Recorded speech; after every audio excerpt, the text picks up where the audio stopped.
Hello and welcome back. And today we are going to discuss about verse number 15 and 16 of chapter number 1 Vedas.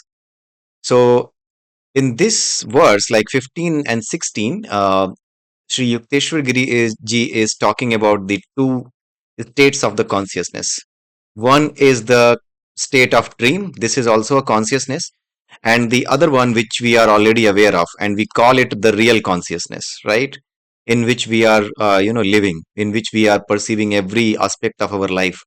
That is known as the awakened state. And there is another state, dream, when we are sleeping and we see some dream. And whenever we see some dream, then we never ever think that yes, this is a dream.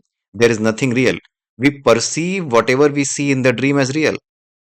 That is the main problem, and that is also a kind of door, which opens up the pathway for you, for the spirituality, towards the consciousness. You can move towards the consciousness once you realize that whatever you see in the dream and whatever you are perceiving in the real world, they both are very much similar. Because in the dream as well, if you see someone is behind you, someone is trying to kill you, and someone is behind you, then the kind of pain you are feeling, then the kind of fear you have in the dream, the same kind of fear you feel when someone is really running behind you, when you are in the conscious state, when you are not dreaming in the real world.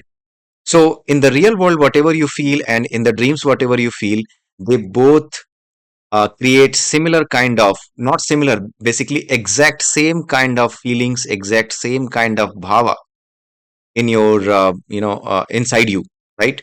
So all those things, when you compare these two things, and when a person becomes serious, right, a person becomes serious to understand this experience, that yes, I need to take this experience seriously, right? I need to understand that yes, there are lot many similarities, right? There are lot many similarities. Just like in this world, you can, if you are awakened, right, then in that case, if you see this entire world, and if you try to find out that who should have started all this and how it should have came into being, then in that case you might be very much confused. Like if you take the example of a egg and hen, right?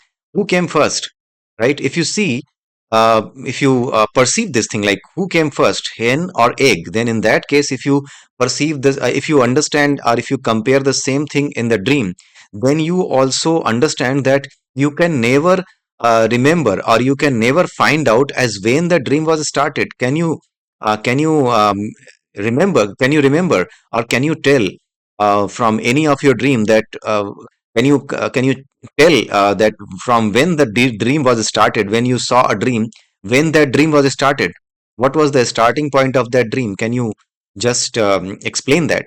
It can never happen. You cannot do that, right? So this thing, where you find the similarity, whatever you see in the dream and whatever you perceive in the real life, when you find a similarity between these two things, then the path for the consciousness, or the path for you to know the real consciousness meaning, or to know the real spiritualism, gets opened for you, right? So so when you understand this, then you can understand that this world is also an illusion, right? This is something like a person is comparing two things, then it becomes like a ropeway to real consciousness. I mean, this is the path. When you think that yes, we saw the dream, and we also are in the awakened state, and in both the states, whatever I perceive, whatever I see, whatever I feel, both the feelings are real, right? So why both the feelings are real, why I cannot distinguish between the two consciousnesses, right? So if this starts happening, then in that case, that person starts walking towards the path of the real consciousness.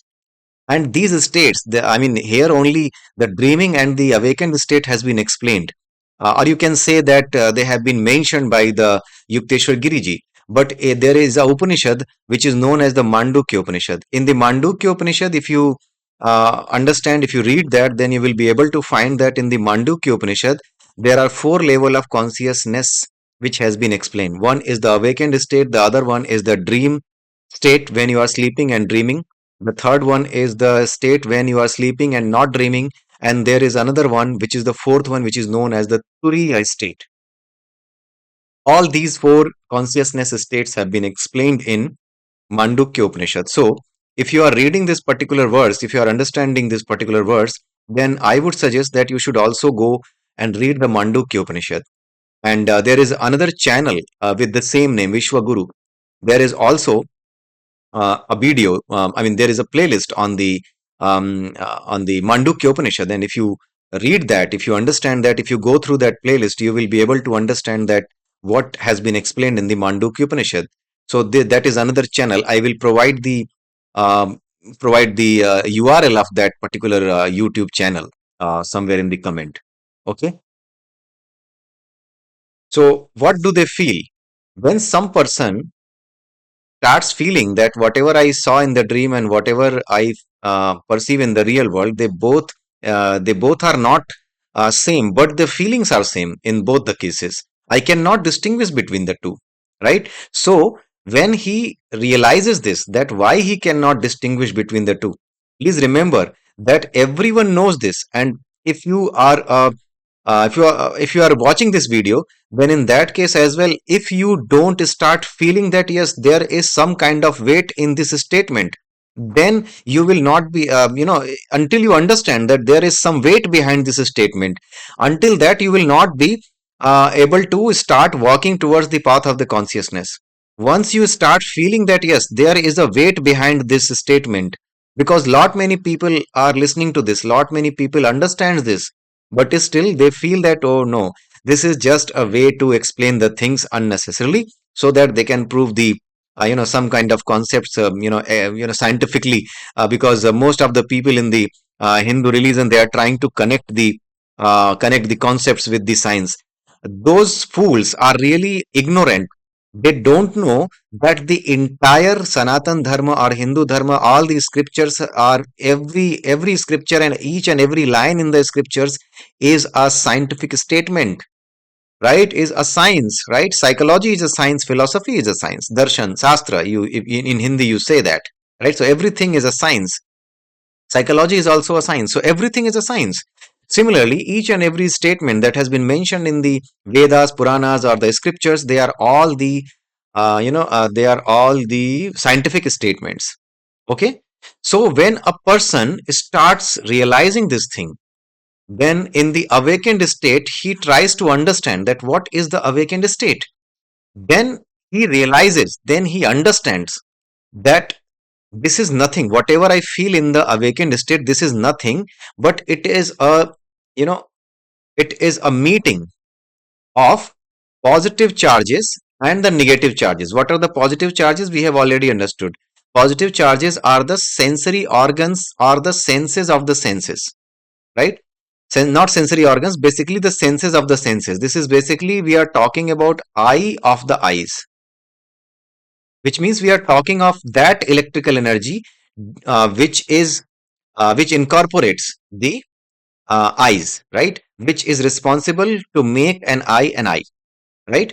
Whatever eye we know, that is only a materialistic thing. Our eye is only a materialistic thing, that is only a material. But whatever makes that material to start watching the world, right? Start seeing the world, not watching, start seeing the world.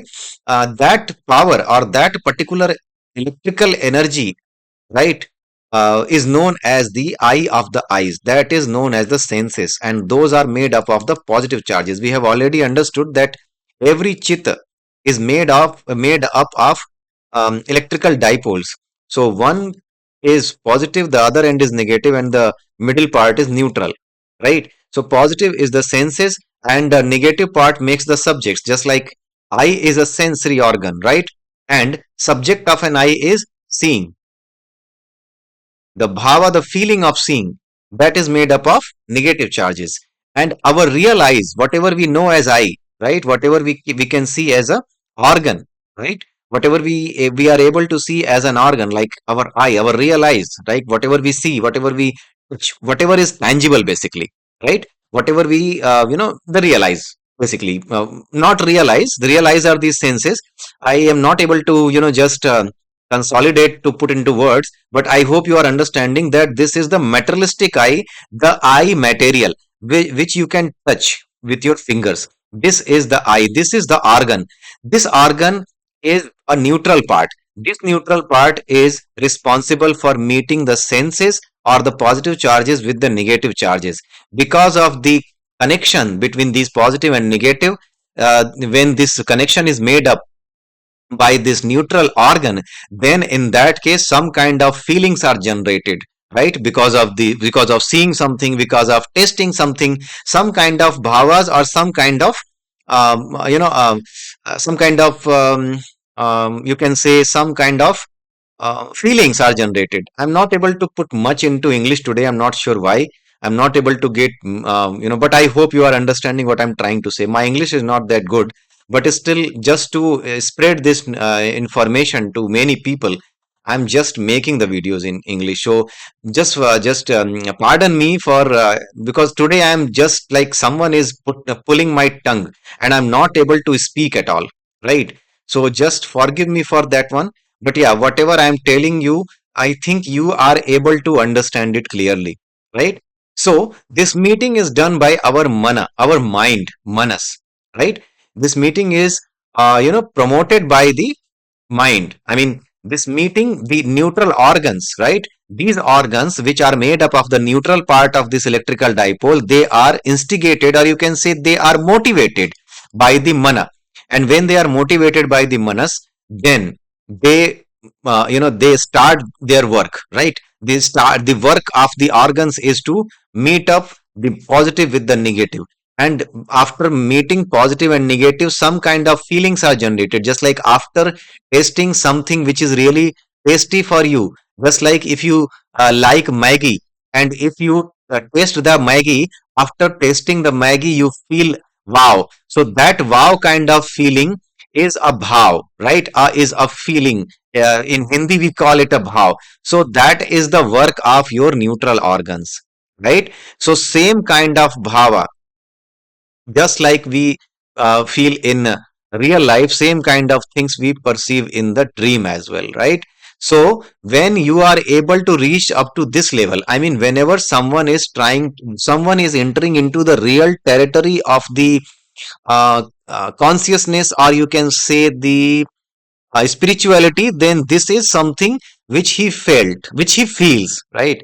I think I'm trying to explain, which is really important. That is why I am feeling like someone is trying to hold my tongue. This is really happening. I'm feeling a lot of pain while explaining this to you. So forgive me, but yeah, I would like to conclude this here. And this was the plan for today as well. So I hope you must have understood, and please forgive me for my English, bad English, because today it was horrible. Today I did the worst because somehow I'm feeling that someone is trying to hold my tongue and someone is trying to jumble up the words, and I'm really trying really hard to put those words together to put in front of you, right? Okay, so that's it. In the next video, we will meet soon. Till then, have a nice day and bye bye.